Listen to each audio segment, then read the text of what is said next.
Hello everyone. Radhe Radhe. कैसे हो सब?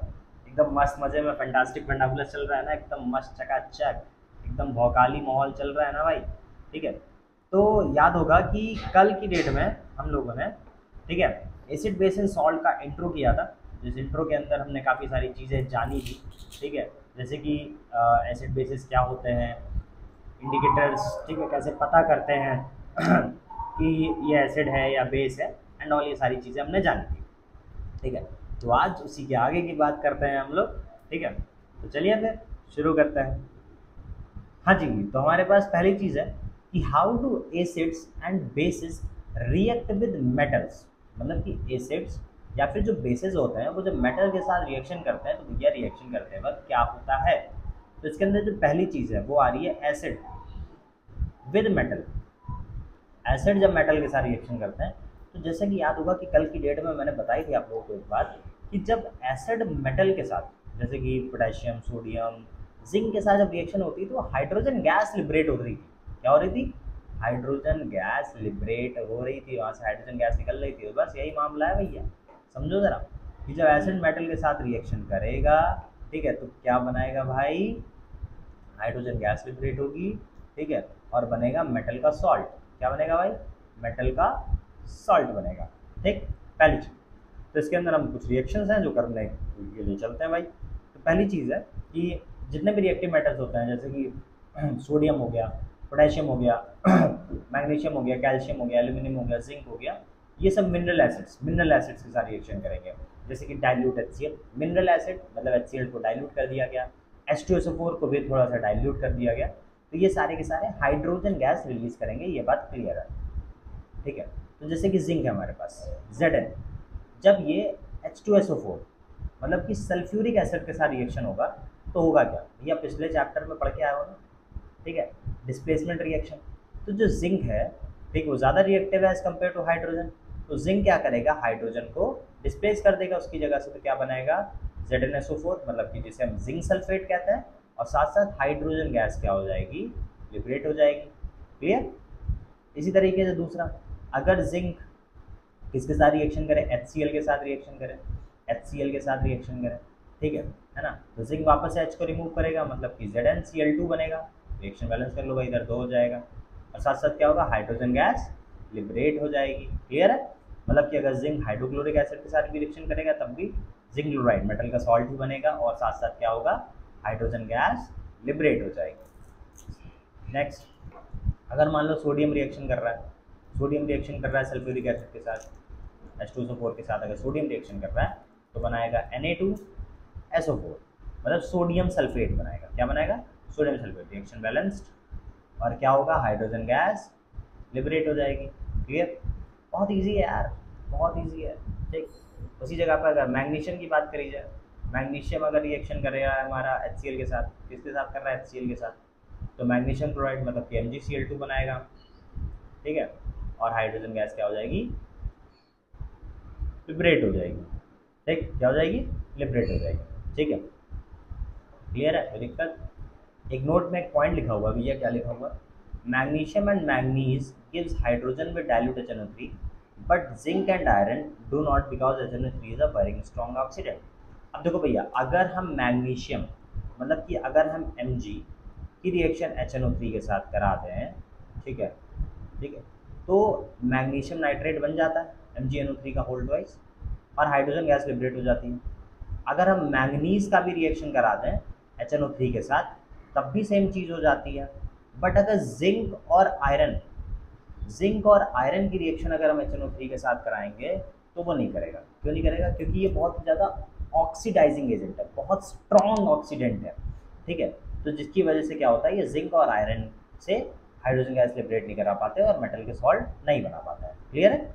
ठीक है। क्योंकि HNO3 जो है बहुत ज़्यादा स्ट्रॉन्ग ऑक्सीडाइजिंग एजेंट है, और जो जिंक और आयरन है वो थोड़े से लेस रिएक्टिव है। क्लियर? चकाचक एकदम। ठीक। मैग्नीज का भी एग्जांपल लिखा है जैसे कि, तो मैग्नीज अगर HNO3 के साथ रिएक्शन कर रहा है, ठीक, क्या कर रहा है? HNO3 के साथ रिएक्शन कर रहा है, तो क्या बनाएगा? MnNO3 का होल्ड वाइज बनाएगा और हाइड्रोजन गैस लिबरेट हो जाएगी। लेकिन उसी जगह पे क्या बोला गया था? आयरन। तो आयरन के लिए भैया 10 मोल HNO3 लग रहा है। कितना लग रहा है? 10 मोल HNO3 लग रहा है। और बना क्या रहा है, आयरन नाइट्रेट बना रहा है, ठीक है, क्या बना रहा है, आयरन नाइट्रेट बना रहा है, रिएक्शन बैलेंस कर लो।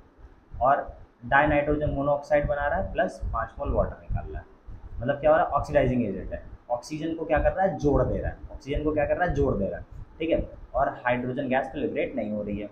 उसी तरीके पे अगर जिंक है Zn, तो उसमें भी 10 मोल HNO3 लगेगा, ठीक है, क्या बनाएगा, ZnNO3 का होल ट्वाइस बनाएगा 4 मोल, और N2O इसमें भी बनेगा और 5 मोल पानी इसमें भी जाएगा। क्लियर है। और कुछ मेटल्स के बारे में लिखा है, less reactive metals like copper, silver, gold, platinum, ठीक है, कुछ लेस रिएक्टिव मेटल्स होते हैं जैसे कि copper, silver, gold, platinum, do not liberate hydrogen with mineral acids, ये भी क्या होते हैं, मिनरल एसिड्स के साथ हाइड्रोजन नहीं देने वाले हैं। Copper, silver, mercury liberate nitric oxide with HNO3, ठीक है। और अगर कॉपर, सिल्वर और मर्करी की रिएक्शन अगर करा दी जाए HNO3 के साथ, तो हमें कौन सा एसिड मिलता है, नाइट्रिक ऑक्साइड, एसिड नहीं, नाइट्रिक ऑक्साइड मिलता है। क्या मिलता है, नाइट्रिक ऑक्साइड मिलता है। Clear. Next, reaction of metals with basis. अब हमने एसिड की रिएक्शन तो देख ली। अब भैया जब कोई बेस एसिड के साथ रिएक्शन करेगा, ठीक है, जब कोई बेस एसिड के साथ रिएक्शन करेगा तो ये भी भैया क्या देता है, हाइड्रोजन गैस लिबरेट करता है। इस बात का ध्यान रखना है कि भैया कौन सी गैस निकलेगी, हाइड्रोजन गैस निकलने वाली है। कौन सी गैस निकलेगी, हाइड्रोजन गैस निकलेगी। क्लियर। एक रिएक्शन करते हैं भाई। अब जैसे कि एल्यूमिनियम है, एल्यूमिनियम जब ये सोडियम हाइड्रोक्साइड एक बेस होता है, तो ऐसे बेस रिएक्शन नहीं करता, ये कर थोड़ा पानी के साथ कराएंगे। H2O ले लेंगे, पानी, ठीक है, रिएक्शन बैलेंस कर लो, दो इधर हो जाएगा, ठीक है। बन क्या रहा है, सोडियम एल्यूमिनेट NaAlO2, जिसे हम कहते हैं सोडियम एल्यूमिनेट कहते हैं। क्या कहते हैं, सोडियम एल्यूमिनेट कहता है।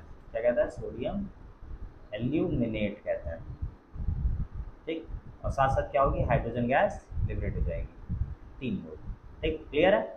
मतलब कि अगर एल्यूमिनियम बेस के साथ रिएक्शन करेगा तो सोडियम एल्यूमिनेट बनाएगा और साथ साथ क्या होगी, हाइड्रोजन गैस लिबरेट होगी, ठीक। उसी जगह पर अगर जिंक है, कौन है, जिंक जब NaOH के साथ रिएक्शन करेगा, जिंक जब किसके साथ रिएक्शन करेगा, NaOH सोडियम हाइड्रोक्साइड के साथ रिएक्शन करेगा तो बनाएगा सोडियम जिंकेट Na2ZnO2, इसे हम कहते हैं सोडियम जिंकेट। और साथ साथ कौन सी गैस रिलीज होगी भैया, हाइड्रोजन गैस रिलीज होगी। उसी जगह पे अगर टिन है, टिन मतलब कि Sn, जब ये रिएक्शन करेगा हमारा सोडियम हाइड्रोक्साइड के साथ विद वाटर, तो ये क्या बनाएगा, Na2SnO3 बनाएगा। क्या बनाएगा, Na2SnO3 बनाएगा, ठीक, Na2SnO3 बनाएगा, ठीक है। और साथ साथ क्या बनेगा, हाइड्रोजन गैस रिलीज हो जाएगी। क्लियर। और अगर उसी जगह पे लेड है, ठीक, क्या है, लेड है, वो जब रिएक्शन करेगा सोडियम हाइड्रोक्साइड के साथ विद वाटर, ठीक है, तो क्या बनाएगा, Na2PbO3 बनाएगा, सोडियम प्लम्बाइट, ठीक है ना। और हाइड्रोजन गैस क्या होगी, रिलीज हो जाएगी। क्लियर है, ठीक है। उसी जगह पे मान लेते हैं अगर हमारे पास क्या है भैया, और क्या है, ठीक है, क्लियर क्लियर क्लियर, ठीक है। तो हमने किसकी बात कर ली भाई, हमने बात कर ली एल्यूमिनियम की, जिंक की, टिन की और लेड की बात कर ली। अगर उसी जगह पे मान लेते हैं कैल्शियम कार्बोनेट है, मतलब चूना है, क्या है भैया, चूना है। जब ये सल्फ्यूरिक एसिड के साथ रिएक्शन करेगा, इसके अंदर एक एसिड की रिएक्शन है, ठीक है, तो हमें क्या मिलेगा, कैल्शियम सल्फेट मिलेगा, ठीक, कार्बन डाइऑक्साइड मिलेगा और साथ साथ क्या मिलेगा, पानी मिलेगा। क्या मिलेगा, पानी मिलेगा, H2O मिलेगा, ठीक है। और अगर उसी जगह पे कैल्शियम कार्बोनेट हमारा HNO3 के साथ रिएक्शन करेगा, एसिड के साथ रिएक्शन करेगा, ठीक है, तो हमें कैल्शियम नाइट्रेट मिलेगा, ठीक है, उसमें कैल्शियम सल्फेट मिल रहा था, इसमें कैल्शियम नाइट्रेट मिलेगा और साथ साथ कार्बन डाइऑक्साइड और पानी मिलेगा। क्या मिलेगा, पानी मिलेगा, ठीक। क्लियर है, एकदम चकाचक, एकदम चकाचक, क्लियर ना, ठीक। तो अगर एल्यूमिनियम या जिंक या Sn या फिर लेड, मतलब Sn मतलब टिन या फिर लेड, जब ये रिएक्शन करेंगे तो हमें क्या मिलेगा, ठीक है, सबके सॉल्ट मिलेंगे और क्या होगा, हाइड्रोजन गैस रिलीज हो जाएगी, ठीक। क्लियर।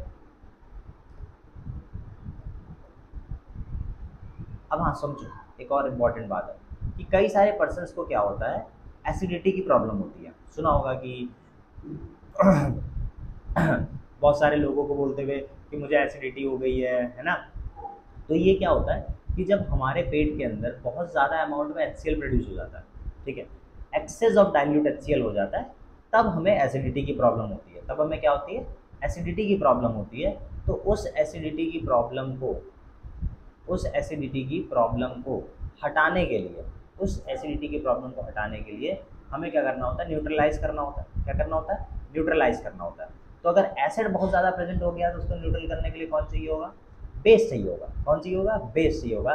तो उसी के बेसिस पे एक रिएक्शन बनती है जिसे हम कहते हैं न्यूट्रलाइजेशन रिएक्शन। क्या कहते हैं? Neutralization reaction. ठीक है, बढ़े आगे।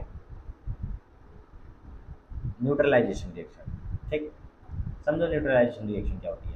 जब भी कोई एसिड बेस के साथ रिएक्शन करता है तो सॉल्ट और वाटर बनता है। क्या बनता है? सॉल्ट और वाटर। अब हमारे पेट के अंदर एसिड ज़्यादा प्रेजेंट है, तो अगर हम उसके अंदर बेस डालते हैं, क्या डालते हैं?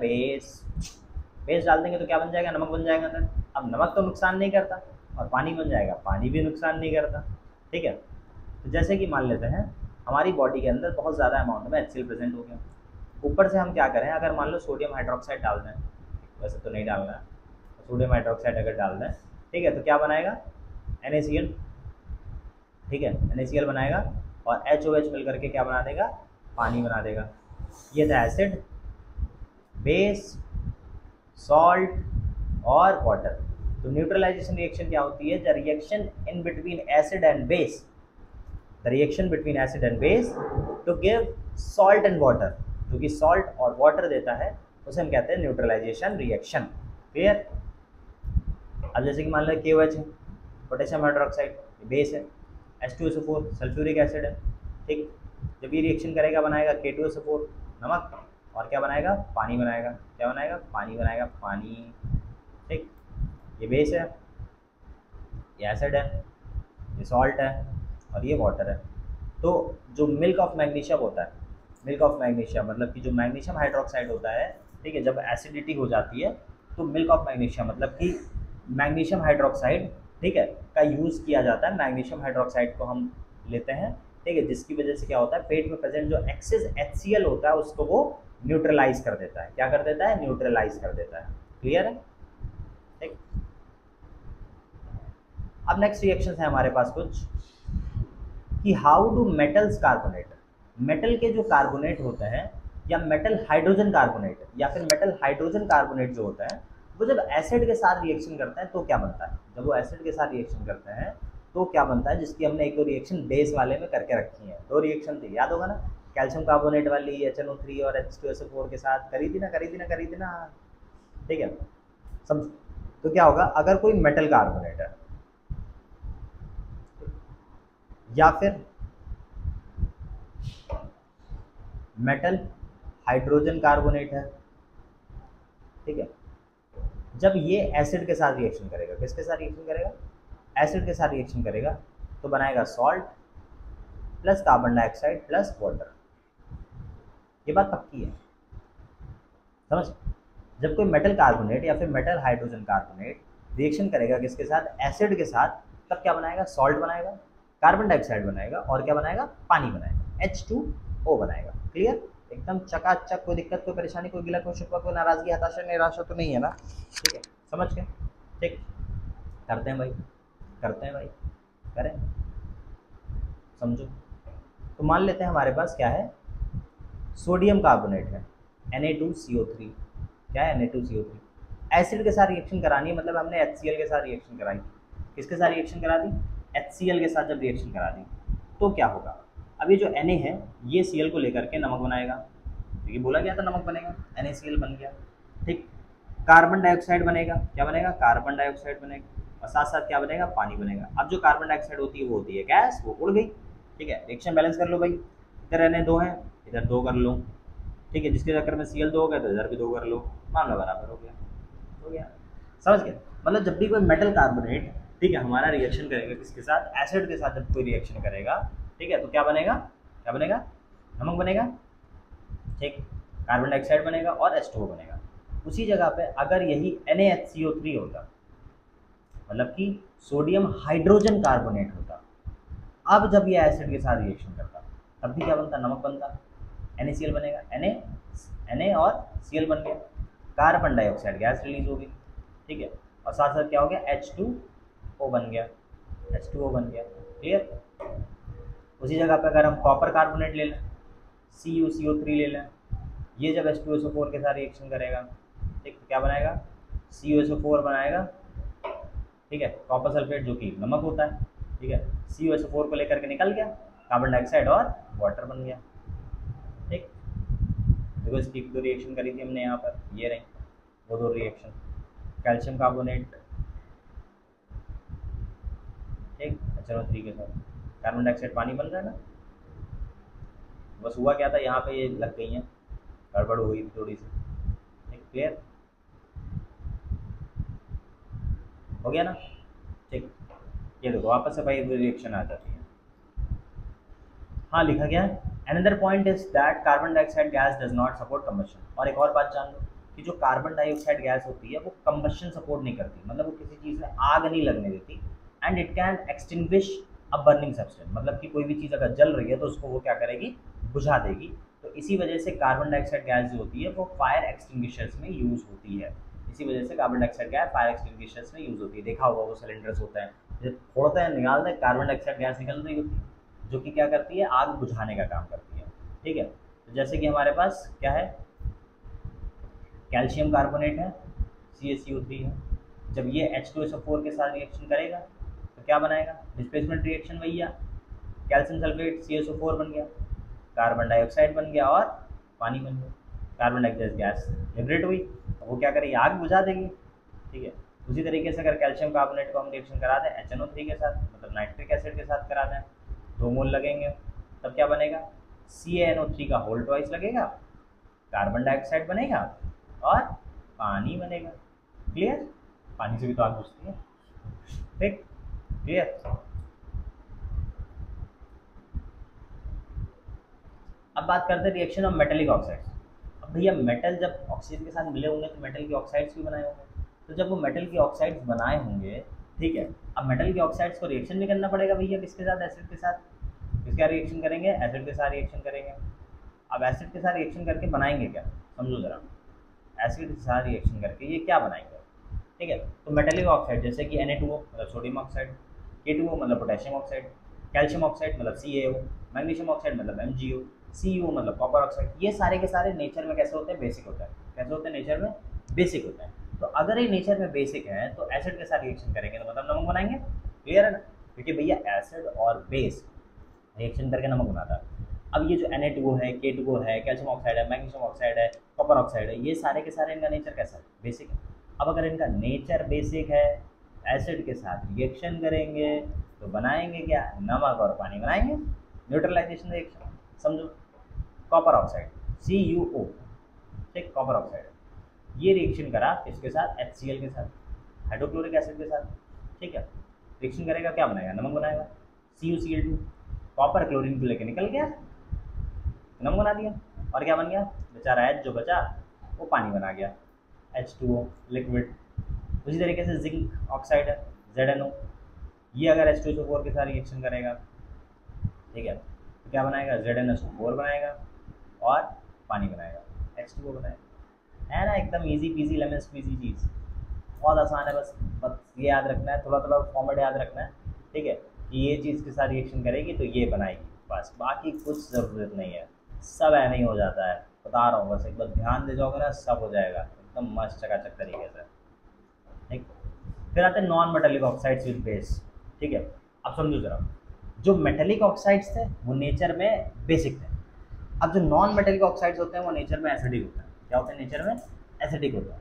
तो जब वो बेस के साथ रिएक्शन करेंगे फिर से सॉल्ट एंड वाटर बनाएंगे, बस क्लियर, ठीक है। तो कुछ नॉन मेटेलिक ऑक्साइड जैसे कि carbon dioxide, nitrogen dioxide, sulphur dioxide, sulphur trioxide, ठीक है, ये सारे के सारे क्या है, एसिडिक है नेचर में। नेचर में कैसे हैं, एसिडिक है।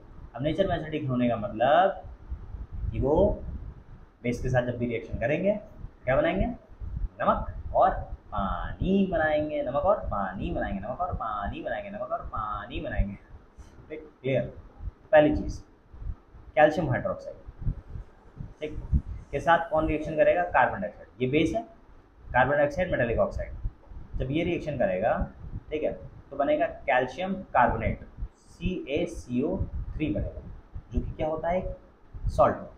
और क्या बनाएगा, H2O बनाएगा। क्या बनाएगा, H2O लिक्विड बनाएगा। ठीक। सोडियम हाइड्रोक्साइड, ये भी क्या है, बेस है।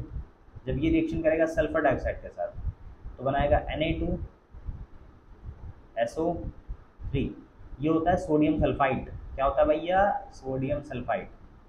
और क्या बनाएगा, साथ साथ पानी बनाएगा। क्या बनाएगा, पानी, H2O बनाएगा।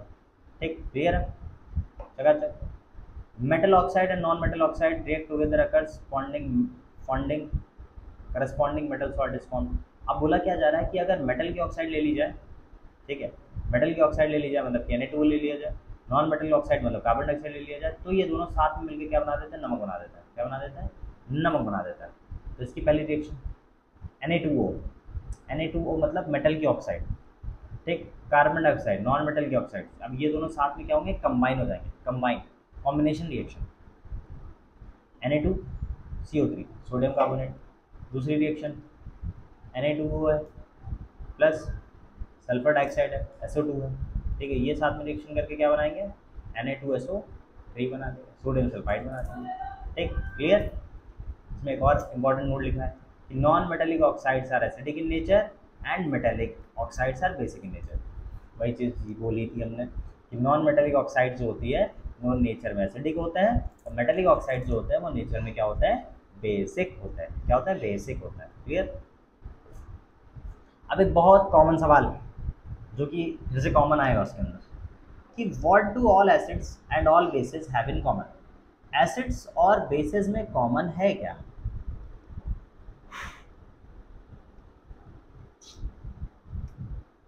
जाग जाता है। एसिड्स एंड बेसिस में क्या चीज़ कॉमन है? एसिड्स और बेसिस में कॉमन क्या? समझो भैया, समझो, बड़ी इंपॉर्टेंट चीज। जितने भी एसिड्स होते हैं सबके अंदर हाइड्रोजन एटम है। ऐसा कोई एसिड नहीं मिलेगा जिसके अंदर हाइड्रोजन एटम ना हो। बहुत एकदम पत्थर की लकीर बात। अगर एसिड है तो क्या होगा, उसके अंदर हाइड्रोजन एटम होगा। ठीक। An acid is a substance which dissociate into water to produce hydrogen ion. अब जब भी कोई एसिड होगा, ठीक है, वो जब डिसोसिएट करेगा पानी में, क्या होगा, पानी में डिसोसिएट करेगा तो हमेशा H+ आयन जरूर देगा। कौन सा आयन देगा? H+, हाइड्रोजन आयन देगा। The H+ ion gets attach to polar water molecules and form hydronium ion. अब फिर यहाँ से जो ये H+ आयन रिलीज हुआ है, ये प्रेजेंट आसपास जो पानी के मॉलिक्यूल होंगे उनसे मिक्स होके क्या बनाएगा, हाइड्रोनियम आयन। क्या बनाएगा, हाइड्रोनियम आयन, मतलब कि H3O+ बनाएगा। क्या बनाएगा, H3O+ बनाएगा। क्लियर है ना, ये चीज़ है। ठीक है, ये चीज़ क्लियर है ना। ठीक, मतलब कि जब भी कोई एसिड पानी के साथ रिएक्शन करेगा तो क्या बनाएगा, H+ बनाएगा, और जो H+ होगा वो जब H2O के साथ रिएक्शन करेगा तो क्या बनाएगा, H3O+ बनाएगा। क्या बनाएगा, H3O+ बनाएगा। क्लियर, एकदम चकाचक, कोई दिक्कत, कोई परेशानी? और क्या है आगे, तो all acids have hydrogen ions in common. तो जितने भी एसिड्स होते हैं सबके अंदर H+ कॉमन मिलेगा, H+ कॉमन मिलेगा, बिना H+ के एसिड नहीं होगा। क्लियर, एकदम बात पत्थर की लकीर है भाई कि अगर H+ मिलेगा तो वही एसिड है। ठीक। इन एक्वस सोल्यूशन, और भैया ये भी याद रखना कि एक्वस सोल्यूशन में and their acidic properties are due to this ion. और जो उनकी एसिडिक प्रॉपर्टीज भी होती हैं वो भी उन्हीं आयंस की वजह से होती हैं, वो भी उन्हीं H+ आयंस की वजह से होती हैं, वरना एसिडिक प्रॉपर्टीज भी नहीं होंगी। ठीक है। दस ऑल द प्रोटोनिक एसिड्स, ठीक है, मतलब कि जिनके अंदर प्रोटॉन होता है, प्रोटॉन कौन होता है, H+ होता है। ठीक है, उनके अंदर H+ क्या होगा, कॉमन होगा, सबके अंदर H+ मिलेगा। जैसे ग्लूकोज, अल्कोहल एट्सेट्रा, इनके अंदर हाइड्रोजन एटम होता है पर ये डिसोसिएट पानी में नहीं होते हैं। ठीक है, तो ये हाइड्रोजन आयन नहीं देता है। ठीक है ना। तो इनका एक्वस सोल्यूशन जो होता है वो भी इलेक्ट्रिसिटी फ्लो नहीं कराता और ये एसिड्स नहीं होता है। जैसे कि कभी कभी बोला जाएगा ना कि जैसे कि हमारे पास C6H12O6 है, इसके अंदर भी हाइड्रोजन है। ठीक है, पर ये क्या होता है, ये जो होते हैं पानी के साथ डिसोसिएट नहीं होते हैं, पानी में टूटते नहीं है जाकर के, आयंस नहीं देते। तो जब ये आयंस नहीं देते, आयंस ना देने का मतलब क्या हो गया कि जब ये आयंस नहीं दे रहे हैं तो क्या हो रहा है भैया, इनके अंदर फिर इलेक्ट्रिसिटी भी फ्लो नहीं कर सकती। ठीक है, इलेक्ट्रिसिटी फ्लो नहीं कर सकती, इसका मतलब ये क्या है, एसिड नहीं है। ये क्या नहीं है? एसिड नहीं है। क्लियर? अब बेसिस के अंदर क्या चीज़ कॉमन होती है? बेसिस के अंदर भैया उसके अंदर अगर H प्लस था तो इसके अंदर क्या होगा? OH माइनस होगा। तभी तो H प्लस OH माइनस मिलकर क्या बनाता है? पानी बनाता है। तभी तो न्यूट्रलाइजेशन रिएक्शन होती है। न्यूट्रलाइजेशन रिएक्शन तभी तो पानी रिलीज होता है। आया ना? आया? ठीक। तो जो भी सोल्यूशंस होते हैं एसिड्स के, उनके अंदर हाइड्रोजन आयंस होते हैं। जो भी सोल्यूशन होते हैं एसिड्स के, उनके अंदर हाइड्रोजन आयन होते हैं H+। ठीक है। उसी तरीके से जितने एक्वस सोल्यूशन होंगे बेसिस के, मतलब बेसिस जब भी एक्वस सोल्यूशन होंगे, बेसिस जब भी पानी के साथ मिक्सड होंगे, तो उनके अंदर हाइड्रोक्साइड आयन होगा। क्या होगा? हाइड्रोक्साइड आयन कॉमन होगा। तो जैसे कि सोडियम हाइड्रोक्साइड हो गया, पोटेशियम हाइड्रोक्साइड हो गया, या फिर अमोनियम हाइड्रोक्साइड हो गया। ठीक है। इनके अंदर OH माइनस होता है। इनके अंदर क्या होता है? OH माइनस होता है। ठीक है। और एक और बात, जो स्ट्रॉन्ग बेसिस होते हैं जो पानी में घुल जाते हैं उन्हें एल्कली कहा जाता है। जो स्ट्रॉन्ग बेसिस होते हैं जो पानी में घुल जाते हैं उन्हें एल्कली कहा जाता है। और एल्कलीज जो होते हैं वो सोपी टच होता है, बिटर होता है और कोरोसिव होता है। ठीक है। एल्कलीज जो होते हैं अगर उनको छुओगे तो सोपी टच फील कराएंगे। ठीक है ना? बिटर फील कराएंगे। बिटर मतलब थोड़ा सा टेस्ट करोगे तो कड़वा सा लगेगा। और कैसे होंगे? कोरोसिव होंगे। कैसे होंगे? कोरोसिव होंगे। क्लियर? ठीक। नेक्स्ट बात करते हैं डिसोल्यूशन ऑफ एसिड और basis in water is exothermic. बोला जा रहा है कि जब भी कोई एसिड या बेस, जब भी कोई एसिड या बेस पानी के साथ डिसोल्यूट हो रहा होगा, पानी में जब मिक्स हो रहा होगा, तो वो रिएक्शन एक्सोथर्मिक होती है। कौन सी रिएक्शन होती है वो? एक्सोथर्मिक। मतलब वहाँ से हीट रिलीज होगी। क्या होगी? हीट रिलीज होगी। तो जैसे कोई डाइल्यूट एसिड और dilute base is obtained by mixing the concentrated acid base with water. मतलब कि जब भी कोई डाइल्यूट एसिड को बनाना है या डाइल्यूट बेस में चाहिए, तो हम उसके अंदर पानी को मिक्स करते हैं। क्या मिक्स करते हैं? पानी को मिक्स किया जाता है। ठीक है। कंसंट्रेटेड एसिड बेस के अंदर। तो ये जो प्रोसेस होता है एसिड बेस का, इसके अंदर जब पानी मिलाते हैं तो वो हाईली एक्सोथर्मिक होता है। क्या होता है? Highly exothermic. मतलब कि ये एसिड है, ये बेस है। ठीक है ना? अब ये कंसनट्रेटेड तो यूज़ नहीं होने वाला है इतनी जल्दी कहीं पर भी, तो हम इसे क्या करते हैं? हम थोड़ा सा डाइल्यूट बनाने की कोशिश करते हैं। जब डाइल्यूट बनाने की कोशिश करते हैं तो करते क्या? बेस है, बेस के अंदर पानी मिलाया। ये नहीं करना है, हाँ, बेस पानी में नहीं, पानी बेस में मिलाया जाएगा। समझो, ये पानी और ये बेस, तो बेस जो है वो थोड़ा करके पानी में डाला जाएगा। बेस को पानी में डालना है। जब बेस को पानी में डालोगे, ठीक है, तो ये रिएक्शन एक्सोथर्मिक होगी। क्या होगी? एक्सोथर्मिक होगी। उसी जगह पे ये एसिड में पानी नहीं डालना है, पानी में एसिड को डालना है। क्योंकि अगर एसिड में पानी डालना है, एक ड्रॉप और बूम, खत्म। तो इसलिए ये है एसिड, पानी नहीं ना, ये है पानी और ये है एसिड। तो इस एसिड को पानी में डाला जाएगा। ठीक है। तो जब ये रिएक्शन कराई जाती है डाइल्यूट कराने के लिए, तो ये रिएक्शन कैसी होती है? एक्सोथर्मिक होती है। कैसी होती है? एक्सोथर्मिक होती है। क्लियर? हाँ जी। फिर नेक्स्ट, स्ट्रॉन्ग एसिड्स और वीक एसिड्स क्या होता है? बड़ी आसान चीज़ है यार, बहुत आसान। कैसे? देखो, जो स्ट्रॉन्ग एसिड्स होते हैं ना, वो मेटल के साथ घूम करके रिएक्शन करता है, बहुत जल्दी रिएक्शन करता है, बहुत तेज़ी के साथ। मेटल कार्बोनेट के साथ बहुत तेज़ रिएक्शन करेंगे, मेटल हाइड्रोजन कार्बोनेट के साथ भी बहुत तेज़ रिएक्शन करेंगे। और ये जो स्ट्रॉन्ग एसिड्स होते हैं वो पूरी तरीके से पानी में आयनाइज हो जाते हैं, आयंस के फॉर्म में आ जाते हैं। मतलब H+ पूरी तरीके से निकल आता है उनसे। ठीक है।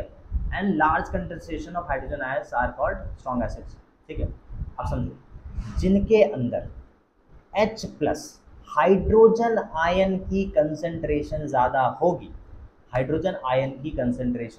होगी, वो स्ट्रॉन्ग एसिड्स कहलाएंगे। वो स्ट्रॉन्ग एसिड्स कहलाएंगे। ठीक है। स्ट्रॉन्ग एसिड्स थोड़े से कोरोसिव भी होते हैं और जला भी देते हैं स्किन को।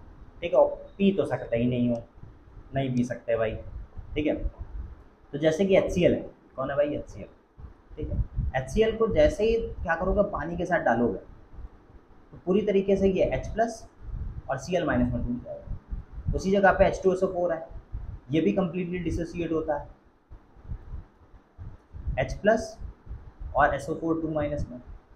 ठीक। तो देख रहे हो ना, ये पूरी तरीके से क्या हो गया? डिसोसिएट हो गए, आयनाइज हो गए, कंप्लीटली आयनाइज हो गए, पूरी तरीके से आयंस बन गए। अब जो पूरी तरीके से आयंस बन जाएंगे, ठीक है, वो क्या होंगे? हमारे स्ट्रॉन्ग एसिड्स होंगे। कौन होंगे? स्ट्रॉन्ग एसिड्स होंगे। क्लियर है? कोई दिक्कत, कोई परेशानी? ठीक है। स्ट्रॉन्ग एसिड्स क्या होते हैं? जो metal carbonates, metal hydrogen carbonates के साथ इजीली रिएक्शन कर जाते हैं ठीक है, आयनाइज हो जाते हैं पानी के अंदर और बहुत ज़्यादा अमाउंट में हाइड्रोजन के आयंस दे देते हैं, उन्हें हम स्ट्रॉन्ग एसिड्स कहते हैं। ठीक, जैसे कि HCl H2SO4। और ये थोड़े से कोरेसिव होता है, मतलब पूरी तरीके से मेटल को खा जाता है। ठीक है, स्किन बर्न कर सकता है और डेंजरस होता है, ड्रिंक करने में डेंजरस, मतलब पी नहीं सकते भाई ये मेटल। ठीक, वीक एसिड्स क्या होता है? वीक एसिड्स एकदम मान लो थ्योरी वाला चल रहा है। ऑर्गेनिक एसिड्स जैसे कि मिथेनोइक एसिड, ठीक है, COOH, ethanoic acid, citric acid, tartaric acid, है ना, सब पढ़ रखा है भाई। ये सब वीक एसिड्स होता है, ये सब क्या होता है? वीक एसिड्स होता है। तो इनका जो डाइल्यूट सोल्यूशन होता है वीक एसिड्स का, ये सेफ होता है, मतलब इनको पी सकते हो। जैसे कि एसिटिक एसिड है विनेगर, ठीक है, पिकल्स बनाने में, है ना।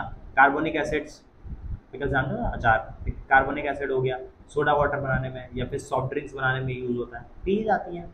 वीक एसिड जो होता है वो मेटल के साथ, मेटल कार्बोनेट्स के साथ या मेटल हाइड्रोजन कार्बोनेट के साथ रिएक्शन करता है, पर स्लो करता है। कैसे करता है? स्लो रिएक्शन करता है। Those acids which are feebly ionize, ऐसे एसिड्स जो हल्का सा आयनाइज होता है, मतलब पार्शियली आयनाइज होता है, पूरी तरीके से आयनाइज नहीं होता है पानी के अंदर, और बहुत ही कम अमाउंट में हाइड्रोजन आयन देते हैं, produce small concentration of hydrogen ions, are called weak acids. उन्हें वीक एसिड्स कहा जाता है। वीक एसिड्स क्या होता है? जिनकी H+ आयन की कंसंट्रेशन स्मॉल होती है, कम होती है। ठीक है, जैसे कि CH3COOH, CH3COO- और H+ देता है। जैसे कि हमारे पास CH3COH है, ठीक है, अभी रिवर्सिबल रिएक्शन होती है, तो ये CH3COO- और H+ देता है। तो ये पूरी तरीके से डिसोसिएट, आयनाइज नहीं होता कंप्लीटली, क्योंकि वापस से क्या बन जाते हैं ये दोनों मिल करके, फिर से CH3COOH बन जाता है। तो पूरी तरीके से तो टूट ही नहीं रहा है, तो इसलिए H+ आयन कंसंट्रेशन कम होती है, तभी इन्हें वीक एसिड्स कहा जाता है। ठीक है, अब आ जाते हैं भैया मिनरल एसिड्स पे। किस पे आ जाता है भाई? Mineral acids. समझो जरा मिनरल एसिड्स क्या होता है। अब मिनरल एसिड्स का यूज़ पूछा गया है, यूज़ पढ़ते हुए चलते हैं, बड़ा ईजी है, समझ में आ जाएगा।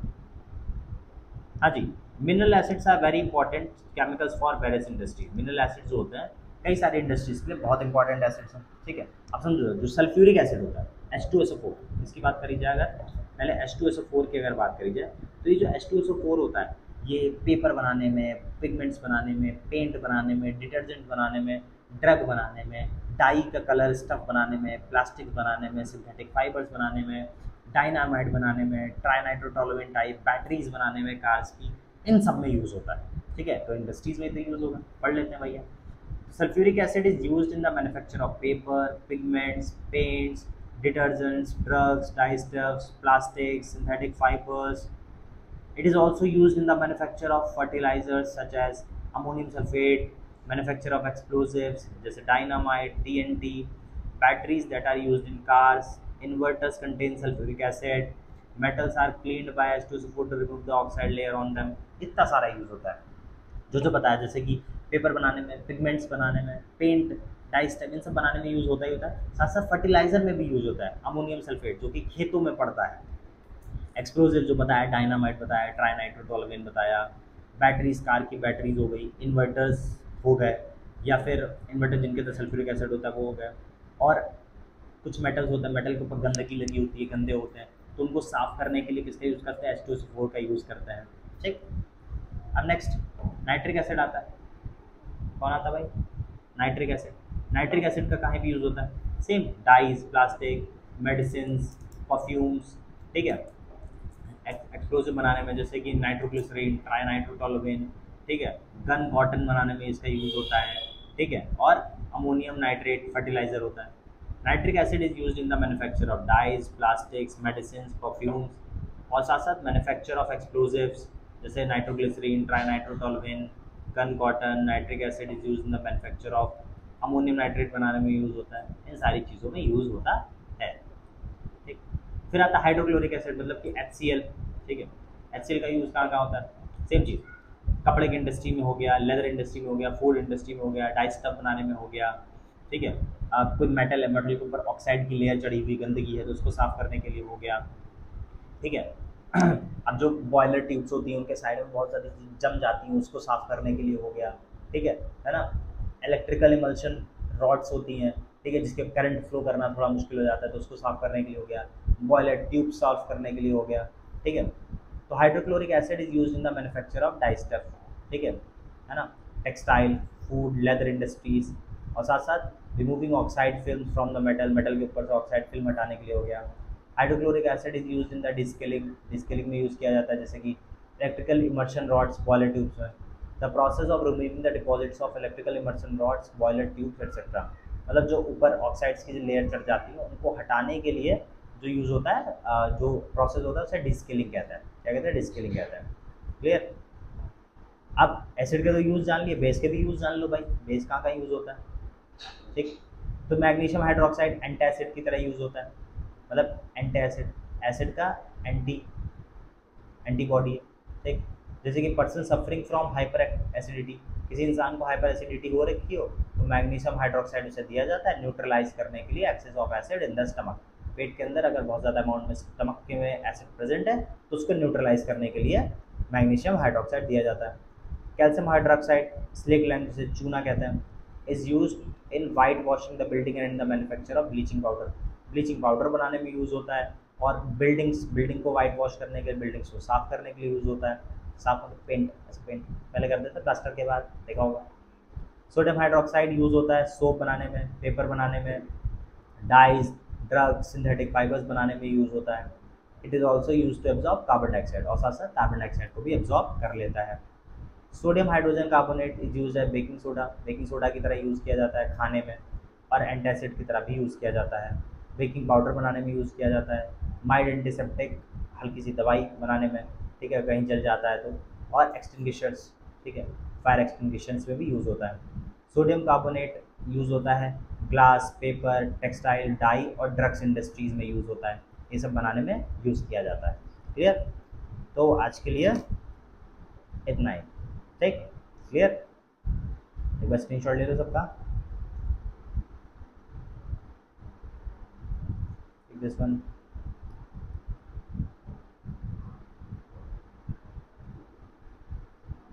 हो गया, दिस वन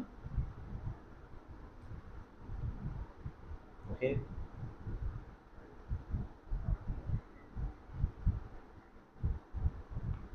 क्लियर?